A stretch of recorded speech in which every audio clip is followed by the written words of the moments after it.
And the vast majority of major Silicon Valley companies double as either intelligence or military contractors or both, or have for a very long time. And a lot of the biggest companies in Silicon Valley arguably started because of national security involvement. One that's often overlooked a lot is Oracle, Larry Ellison's Oracle. And Larry Ellison, before creating Oracle, worked on Project Oracle at the CIA, and then created Oracle, the company, which then took on the CIA as one of its earliest main clients. Larry Ellison is becoming, basically taking over a large swath of American media now. So you're seeing a lot of these Silicon billionaires that contract for the military are also becoming major owners of mass media. So you see that with Ellison, for example, and it's also true with Elon Musk, after his purchase of Twitter. The myth of Silicon Valley as a haven for dreamers is unraveling. Behind the sleek screens and visionary slogans lies a machinery of control, a seamless fusion of intelligence agencies, tech giants, and military power shaping a world where data is destiny. Every swipe, search, and message fuels a system designed not to serve us, but to study and steer us. In the midst of this revelation, investigative journalist Whitney Webb tears through the illusion, exposing how innovation became infiltration and freedom became surveillance. The digital world was never built to empower humanity. It was built to contain it. And as the code tightens around our lives, the greatest trick ever pulled wasn't hiding the truth. It was making us depend on it. First of all, PayPal Mafia, it's important to point out what PayPal is. So PayPal is most widely known, right, to have been a project of Peter Thiel and Elon Musk, but it was originally a combination of Peter Thiel's Confinity and Elon Musk's X.com. And when Peter Thiel was setting up this proto-PayPal, he and his co-founders openly, they've admitted this, consulted with every three-letter agency in the U.S. government that would talk to them about developing their product before they launched it. And then they team up with Elon Musk and X and create, this, it basically dollarized the internet.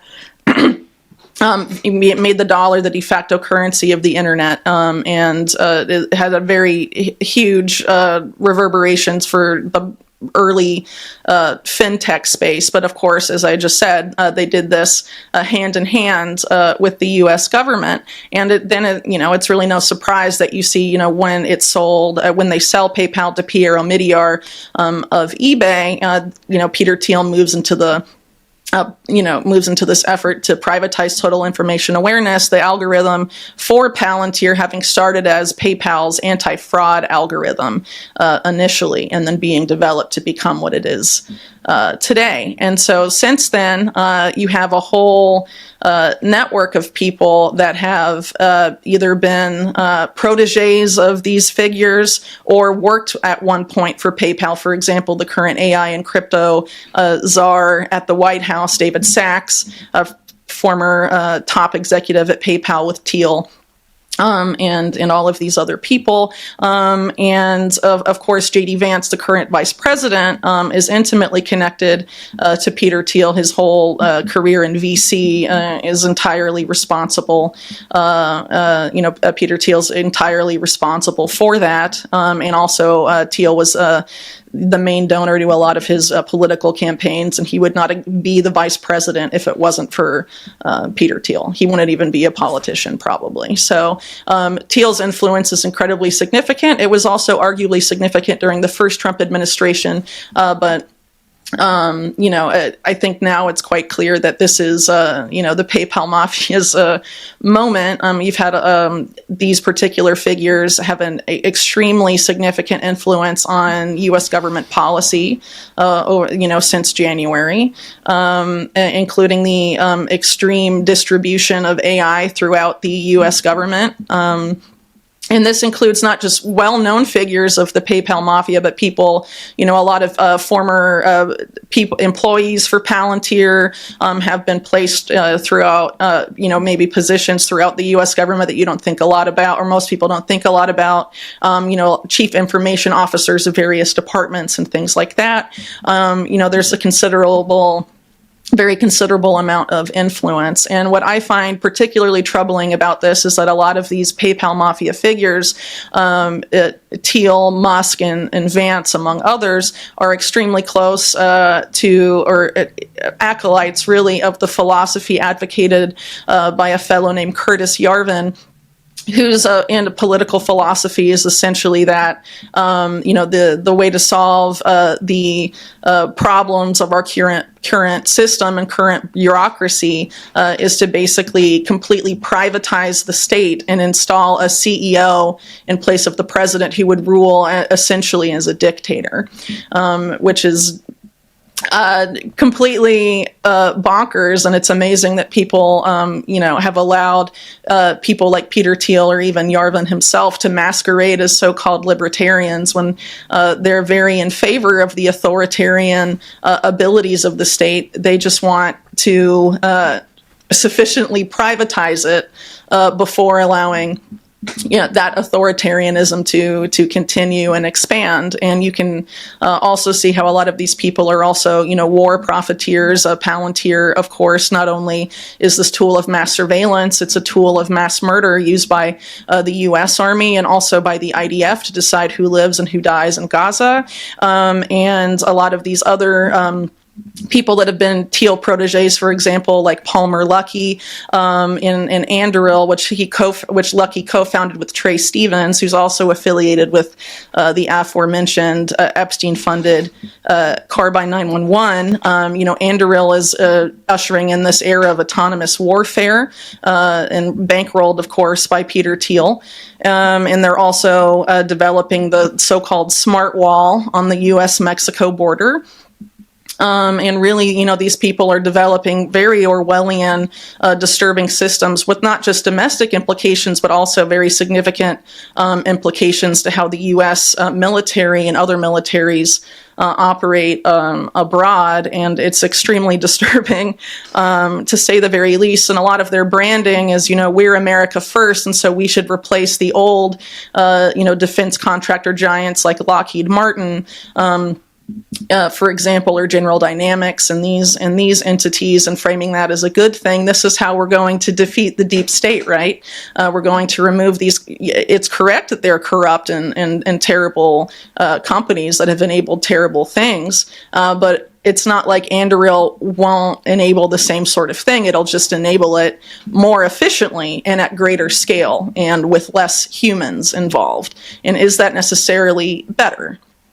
I don't really think so. And when you consider, too, that you have, the current Secretary of War, since it's been recently renamed, and Pete Hegseth coming out and basically saying the massacre of Wounded Knee, the soldiers that did that should have their, medals restored and all of this. It's basically trying to be anti-woke by saying, I'm conflating American culture with war crimes at the same time that we're developing all of this autonomous technology that would allow these people to conduct more war crimes than ever before. So, under this guise of we're making the government more efficient, what aspects of the government are these people in the PayPal mafia actually making more efficient? Well, one of them is mass murder. And unfortunately, you don't hear enough about this. And presumably a lot of people that wanted the destruction of the so-called deep state under Trump didn't want these things to expand and continue, but they absolutely are. I think it's really hard to know because, of course, the future is unwritten and a lot of it depends on us. And there's an unprecedented effort, of course, to propagandize the American people, to have us willingly walk in and support and consent to these systems being installed, because a lot of people forget. But the ban on propaganda being used domestically against Americans was lifted under the Obama administration. And now with all of this extreme media consolidation by the specific cabal of billionaires and oligarchs, the propaganda is already bad, I would argue, but is going to get even worse to get people to consent to these systems specifically. And I think a lot of what we're going to see is going to be sort of a repeated trope of what we saw on the war on terror, we have to give up all of these new freedoms, or all of these freedoms and things like that, because we have to go after Al Qaeda and get them at all costs. But now, 20 plus years later, you have, the head of Al Qaeda in Syria being given a diplomat, I don't even know what to call it. It's so ridiculous. Like a red carpet welcome to shake hands with David Petraeus and all of this. So we lost all of our freedoms, but now Al Qaeda is just, let's shake hands and let them come to the UN while we don't let anyone from Palestine come. I mean, it's totally insane. So I think it's quite possible that, given that we're seeing this effort to gin up a war on domestic terrorism yet again, we're going to be given another invisible enemy and told that we need to give up all of these remaining freedoms and civil liberties to go after the domestic terrorists, and that it's going to be, unfortunately, a lot of the depravity that we witnessed during the war on terror, but directed domestically, hence the name domestic terrorism. And I think you can argue that was always the plan post 9/11. A lot of this stuff was focused domestically. Before 9/11, there were efforts to pass DHS as the National Homeland Security Agency. It stalled in Congress. Of course, after 9/11, no longer stalled. And so DHS was created. In a lot of these, security agencies, and the expansion of the national security state in general has also, had a lot of tentacles domestically. And I think Americans have been naive that a lot of the evil that national security state has done abroad would never be used against them. And I think that, we need to be very aware of what is going on here, and that the deep state, whatever you want to call it, is expanding, and it's expanding in the hands of private oligarchs that have a very dangerous political vision that is rarely talked about. A lot of people on the right, for example, during the COVID era, were up in arms about the World Economic Forum and the public-private partnership stakeholder capitalist model, and some of the ideas promoted by its former chairman Klaus Schwab and the Fourth Industrial Revolution and transhumanism, but somehow are lining up behind these figures like Peter Thiel and Elon Musk, who are also overtly transhumanist, and have, backed someone like Curtis Yarvin, who has a very similar political vision in many ways to Klaus Schwab. And somehow it's bad when one group does it, but not bad when the other, the other group backs it. And it's just, change a couple terms around and, try and make it edgy, but ultimately at the same day, it's it's essentially fascism. They promised that technology would free us, but it has quietly built our cage instead. A hidden alliance of billionaires, defense contractors, and politicians is merging profit with power, coding a world where control masquerades as innovation. The tools that once connected us now predict, monitor, and decide our behavior. Wars are automated, propaganda is personalized, and obedience earns access. Humanity isn't being conquered, it's being programmed. It always begins with the promise of safety. Under the Trump administration, a program was launched to monitor the social media of millions of visa holders, justified as protecting national values. But in truth, it normalized digital surveillance as political control. A lawsuit has since revealed the scope: Homeland Security and the State Department using AI to scour online speech for threats. But the real targets aren't terrorists, they're dissenters. This is no isolated abuse. It's the natural evolution of a decades-long fusion between government and big tech. The same Silicon Valley platforms that once symbolized freedom now enforce ideological obedience. The digital world has become a behavioral lab, mapping and managing the human mind, not to empower us, but to quietly ensure we never resist. Whitney Webb has long warned that the lines between corporate technology and state surveillance no longer exist. From PayPal's collaboration with intelligence agencies to Palantir's predictive policing systems, the architecture of digital control was never about innovation. It was about building a mechanism of governance that requires neither consent nor transparency. The same networks that helped privatize war are now privatizing censorship. The same databases that tracked foreign enemies are being turned inward, scanning citizens and visitors alike for signs of disobedience. The chilling part is not that this is happening, it's how easily it's accepted. The public has been conditioned to equate surveillance with safety, compliance with patriotism, and silence with virtue. The tools of propaganda have become more refined, more invisible, and infinitely more effective. When governments can monitor every keystroke while corporations curate the narratives we consume, dissent no longer needs to be punished, it can simply be erased. And so, the digital dragnet tightens. Under the guise of fighting extremism, the machinery of control expands its reach into the most intimate corners of life.